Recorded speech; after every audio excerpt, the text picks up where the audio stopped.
কি গো, তুমি এখনো গেঞ্জি পরে? কেন গেঞ্জি পরার আইন নেই নাকি দাসপাড়ায়? আরে আইনের কথা উঠছে কেন? গেঞ্জির সঙ্গে আইনের কি সম্পর্ক আছে সেটাই তো বুঝলাম না। বলছি পাঞ্জাবি টাঞ্জাবি পরনি কেন এখনো? তুমি কি বলছো আমি বুঝতে পারছি না। এই বিদঘুটে গরম, এই গরমে খামোখা পাঞ্জাবি পরতে যাবো কেন? হ্যাঁ, আর তাছাড়া বাড়িতে তো আমি গেঞ্জি পরেই থাকি। কি হলো আঙ্কেল, আপনি এখনো গেঞ্জি পরে বসে আছেন?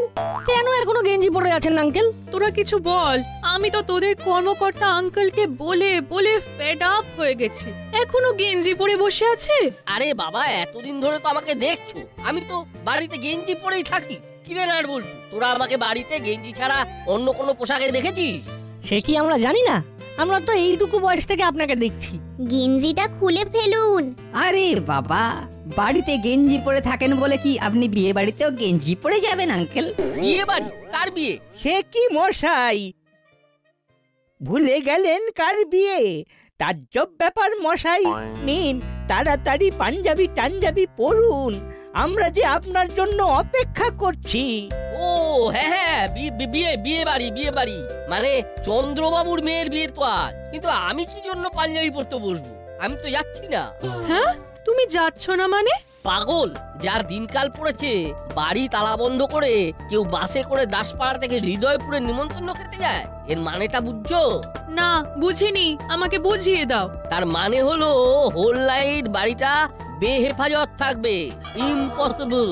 বাসে করে পুরো দাসপাড়া চন্দ্রবাবুর মেয়ের বিয়ে খেতে যাচ্ছে। একবার ভেবেছো যে হারে চুরি বেড়েছে, তাতে ভালো মন্দ কিছু ঘটে গেলে তখন কি হবে? আপনি একা দাসপাড়ায় থাকবেন? আমি থাকবো কর্মকর্তা আঙ্কেলের সাথে। আমিও বা বাদ থাকি কেন? নাটো যেখানে পল্টু আর সেখানে। আমি কি করব বলতো? তুই আমাদের প্রতিনিধি হিসাবে বিয়ে বাড়ি অ্যাটেন্ড করবি। আর আমাদের হয়ে মাংস মাছ আর মিষ্টি খেয়ে নিবি তুই আর রেঞ্জদা ভাগাভাগি করে। এই সত্যি তোরা বিয়ে বাড়ি যাবি না? না গো, তোমরা যাও। আমার কেমন যেন মন বলছে কর্মকর্তা আঙ্কেলের কাছে থাকা উচিত। বল্টু চল, আমরা আমাদের কথাটা আমাদের গার্জেনদের বলে দিয়ে আসি। ছেলে বটে নাট বল্টু। একদম নিখাদ সোনা।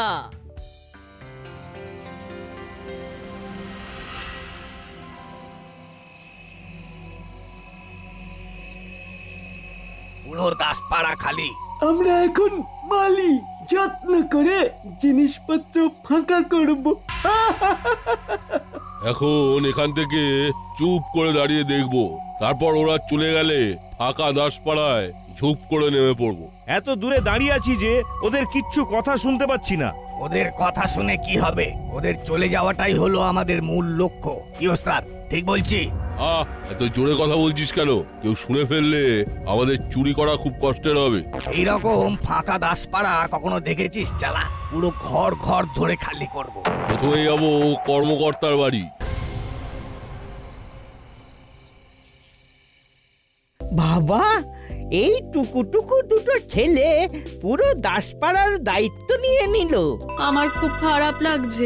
আমরা সবাই আনন্দ করব, আর নাট বল্টু বেচারা এখানে পড়ে থাকবে। আমরা নিশ্চিন্তে যাচ্ছি, কারণ কর্মকর্তা বাবুর সঙ্গে ওরা আছে। ঠিক বলেছেন দিদি। এটা বেশি বাড়াবাড়ি। পুলিশ তো সব সময় টহল দিচ্ছে, এর মানে পুলিশের ওপর আপনাদের কারো বিশ্বাস নেই? অবশ্যই বিশ্বাস আছে, বড় বাবুর ওপর বিশ্বাস না রেখে উপায় আছে। এবার যাওয়া যাক, প্লেন উঠে পড়, ড্রাইভার গাড়ি ছাড়ো।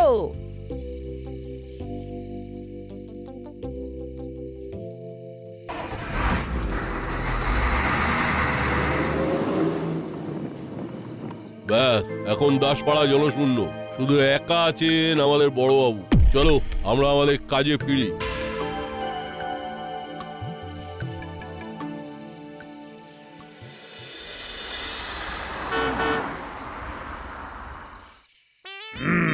আজ আমাদের চরম পরীক্ষা। আজ কিন্তু আমাদের ঘুমলে চলবে না, সারাক্ষণ চোখ খুলে থাকতে হবে।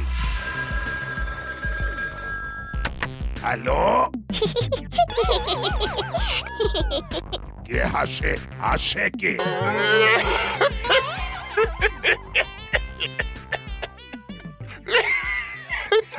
কে? কখনো হাসছো, কখনো কাশছো। কে আমার সাথে রসিকতা করছে?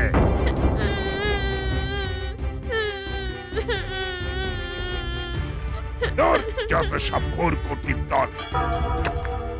क्या हुआ साहब? ओ बुरकुटी क्या है साहब? ওটার মানে হলো বদমাইশ। कौन फोन किया? ওই যে বললাম বদমাইশের দল আমার সাথে রসিকতা করছে। আবার রসিকতা, দাঁড়া দেখাচ্ছে। হ্যালো, আমার সাথে ফাজলামি হচ্ছে। যদি ধরতে পারি না তোমাদের সব কটাকে জেলে ভরবো। কি হচ্ছে আমি বলছি, অত হট চেম্বার কেন? ও বুঝেছি, তুমি ইন্নি। হ্যাঁ, অত হট চেম্বার কেন? সকাল থেকে হট চেম্বারে বসে বসে হঠাৎ করে মাথাটা হট টেম্পার হয়ে গেছে। আমার ভুল ধরতে যেও না, চেম্বারের শেষে র আর ওই টেম্পারের শেষেও র আছে, রয় রয় মিলে গেছে। তাই দেখলাম তোমার ভুল ধরানো আমার কম্য নয়। তা বলো, হঠাৎ ফোন করলে কেন? তোমরা কি পৌঁছে গেছো? হ্যাঁ পৌঁছে গেছি। তোমাকে একটা কথা বলবো বলে একটু আলাদা হয়েছি। বলো। কি আর বলবো, তোমার উপর এই দাসপাড়ার লোকেদের কোনো বিশ্বাস নেই। এটা শুনে আমি এত দুঃখ পেয়েছি কি বলবো। তুমি কিসে বুঝলে? না, বোঝার কিছু তো নেই। কর্মকর্তা বাবু আর নাট বল্টু রয়ে গেছে, ওরা নাকি দাসপাড়ায় পাহারা দেবে। আমার অবর্তমানে আমার পিছনে কথা বলা। হ্যাঁ, খালি ব্যাগ ঝাল করছে। ঝাল আবার পিছনে কথা হলো ব্যাকটক। কথাগুলো তো টকটক নয়, সব ঝাল ঝাল। এই ব্যাগ ঝাল বলেছি। তুমি শুধু মাথা ঠান্ডা করে থেকো, তোমাকে জিততেই হবে, তোমার লুজ কানেকশন হবেই হবে, আমি আছি। প্রমোশন, লুজ কানেকশনটা শুনতে খুব খারাপ লাগে। আমার ভুল ধরো না, আমি বারবার বলেছি না, তুমি বুঝলেই হবে। চোখ কান খোলা রেখো, আমি কাল সকালে আসবো, রাখলাম। ঠিক আছে, শুভরাত্রি। साहब, वो माजी का फोन था। হ্যাঁ শোনো, তোমার মাঝি বললেন আমাদের মাথা ঠান্ডা রেখে টহল দিতে হবে, আমাদের দেখিয়ে দিতে হবে যে আমরাই বেস্ট। जरूर साहब, जरूर। তোমার মাঝি আবার ফোন করছে। হ্যালো, বলো। কি হচ্ছে? কি হচ্ছে এটা? ধরতে পারলে 108 খা।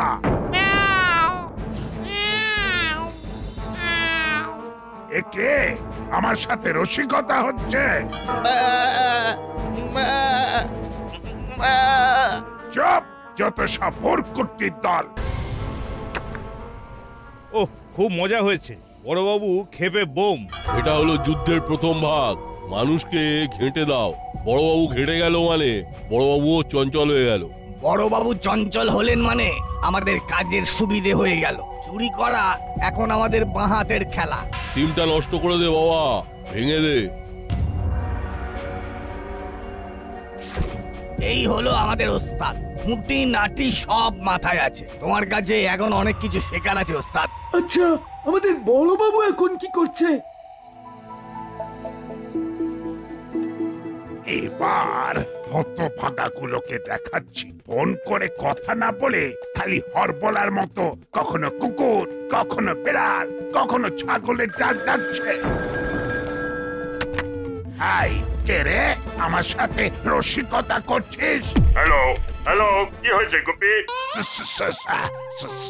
Sorry sir, sorry. পরপর ভুতুড়ে ফোন আসছিল তো, তাই আমি কনফিউজড হয়ে গেছিলাম। কখনো হাসছে, কখনো কাঁদছে, কখনো আবার কুকুর, বিড়াল, ছাগলের ডাক ডাকছে।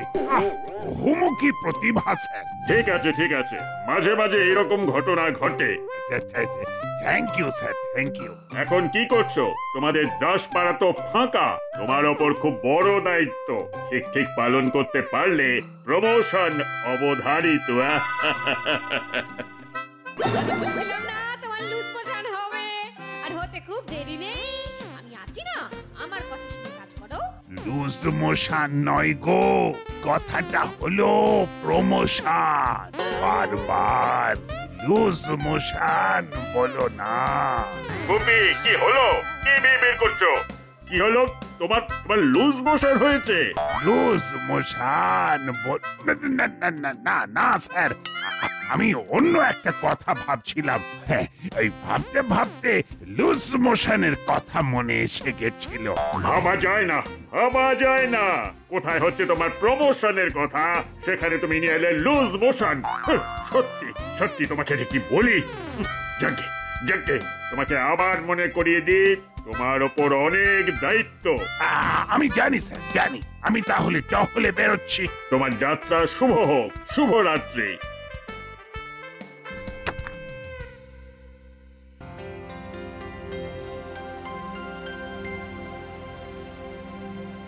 আঙ্কেল, বেশ ভালো খাওয়া হলো, এবার একটু হাঁটা যাক। রাতের পরিবেশটা একবার দেখে নেওয়া দরকার। ঘর ফাঁকা রেখে যাওয়াটা কি ঠিক হবে? আমরা তো আজ পুরো দাসপাড়ার দায়িত্ব নিয়েছি। তা তো নিয়েছি, ঠিক আছে, চল তাহলে আমরা একটু টহল দিয়ে আর। হ্যাঁ রে, তোদের খারাপ লাগছে না তো? কেন কাকু? না, এই যে তোদের সব বন্ধুরা বিয়ে বাড়ি খেতে চলে গেল, তোরা গেলি না। সে তো আপনিও গেলেন না, আপনি একা থাকবেন, তাই আমরাও আপনার সাথে থাকবো। ঠিক আছে, আমি তোদের কাল তোরা যা খেতে চাস তাই খাইয়ে দেবো। ব্যাস, আপনি তো আমাদের জন্য ভেবেই রেখেছেন। তাহলে এবার চলুন আমরা দাসপাড়ার জন্য পথে নামি। বাহ, দারুণ বললি তো বল্টু। আমাদের এই পথে নামাটা দাসপাড়ার জন্য। বাড়ি থেকে আমাদের অস্ত্রটাও নিয়ে এসেছি। ও, তোরা যখন বাড়ি গেলি তখন ওই গুলতিটা সঙ্গে করে এনেছিস, তাই তো? হ্যাঁ, রাতের বেলা কোথায় কি লাগে ওটা আমাদের সঙ্গে থাকে আমরা যখন অ্যাকশনে থাকি। বাহ, সত্যি তোরা অনেক দূর যাবি। চল এখন যাওয়া যাক। এই রে, কি আর বলবো, সকাল থেকে শরীরটা ঠিক নেই। আমার বিয়ে বাড়ি না যাওয়ার এটাও একটা কারণ। বদহজম হয়ে গেছে রে। আমি না চট করে ঘুরে আসছি। তোরা একটু ওয়েট কর। সর্বনাশ, লোডশেডিং। আমাদের না কখনো আসা উচিতই হয়নি। নাট বল্টুর জন্য মনটা খুব খারাপ লাগছে। তোর কি করার আছে? ওরা তো নিজেরা ইচ্ছে করে এলো না, সব বেশি বেশি।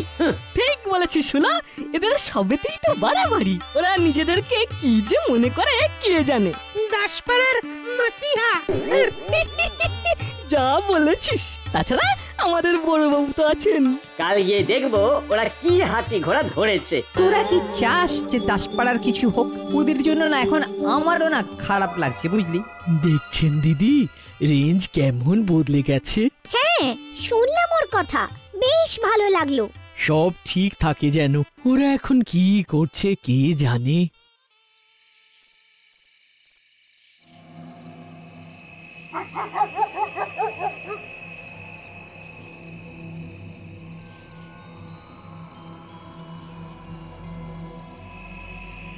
না ওস্তাদ, এরকম দারুণ সুযোগ চলে এলো বলো তো। লোডশেডিং হয়ে গেছে। চল আজ কর্মকর্তার বাড়িটা ফাঁকা করি। তোমরা দুই ওস্তাদ রেস্ট নাও, আমি আর বাবা আমাদের কামাল দেখাই। কি বলো বাবা? বলেছো তো ভালোই। চলো আমরা দুজনেই ভেতর থেকে সবকিছু বাইরে নিয়ে আসি।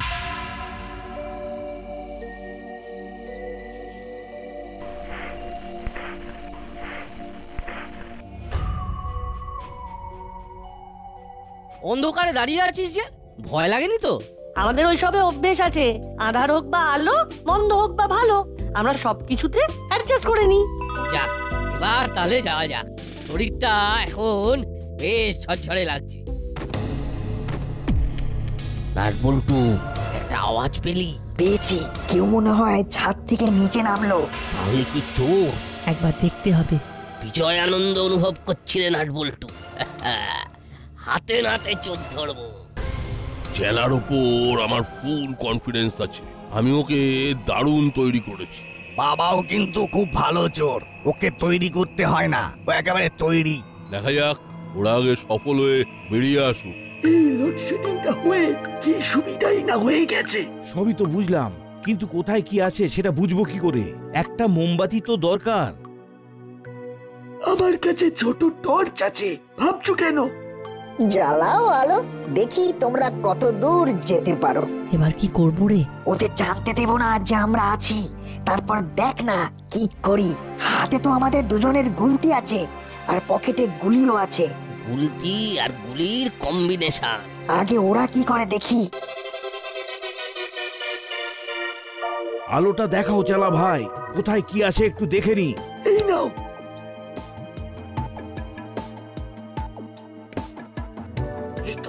এই তো আলমারি। ব্যাস ছু মন্তর দিয়ে আলমারি খুলে দেবো। দেখো কিরকম আমার হাতের কাজ। চাবি নেই কিন্তু আলমারি খুলে যাবে। এই দেখো।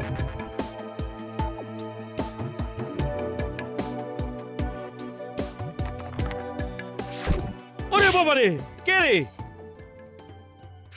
ওরে বাবা রে, মরে গেলাম রে। ওরে বাবা, ওরে বাবা। এই কি হলো বলতো? ওদের দুজনের চিৎকার শুনলাম মনে হলো। চলো তো দেখি, মনে হচ্ছে অন্ধকারে পড়ে টড়ে গেছে। সব আনারই তৈরি হয়েছে। চেলা কাকা, তোমাদের মুখে কাপড় বেঁধে দিচ্ছি, একটু কষ্ট করে থাকো। তোমরা চুপ না থাকলে তোমাদের ওস্তাদদের ধরবো কি করে? এবার বড়বাবুকে একটা ফোন করি।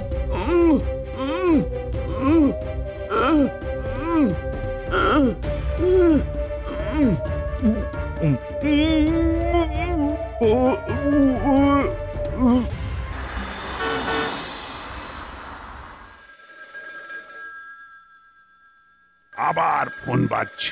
এত রাতে কি কেউ উল্টো পাল্টা ফোন করবে? কি হাবু, ফোনটা ধরেই ফেলি।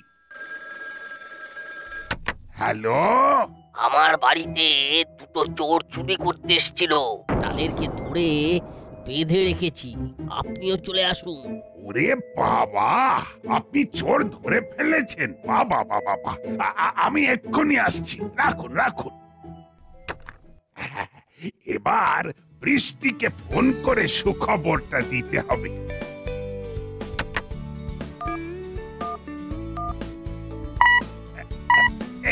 ফোনটা তো লাগছে না, কক কক করছে, সিগন্যাল পাওয়া যাচ্ছে না।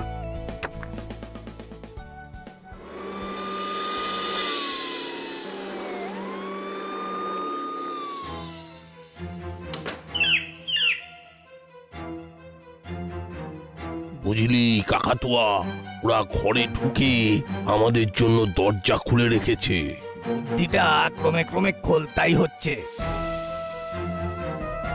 এখন আমরা কি করব? আমাদের তো শব্দভেদী বিদ্যা জানা আছে, অন্ধকারে ওদের দেখতে না পেলেও কথা তো শুনতে পাচ্ছি।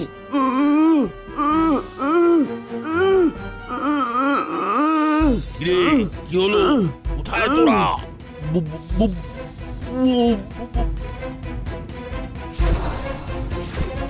ওরে বাবা রে, ওরে বাবা রে, ওরে বাবা রে, এবার কি ঝামেলায় পড়লাম রে। ওরে বাবা রে,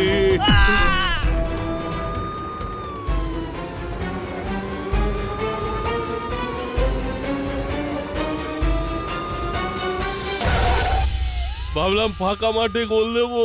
ফাঁকা মাঠ আর পেলি না। এই দুটো বাচ্চা তোদের চারজনকে খোল খাইয়ে দিল। এই যে এক্ষুনি ফোন করে বললেন দুটো চোর ধরেছেন। এই চোর দুটো হলো মাছের টোপ। ওই টোপ দিয়েই হপ করে আরো দুজনকে ধরে নিলাম। বড়বাবু, কি সাংঘাতিক টিপ ওদের। এই অন্ধকারে গুলতি চালিয়ে চেলা, মুড়িলাল, কাকাতুয়া আর বাবাকে একবারে ধরাশায়ী করে ফেললো।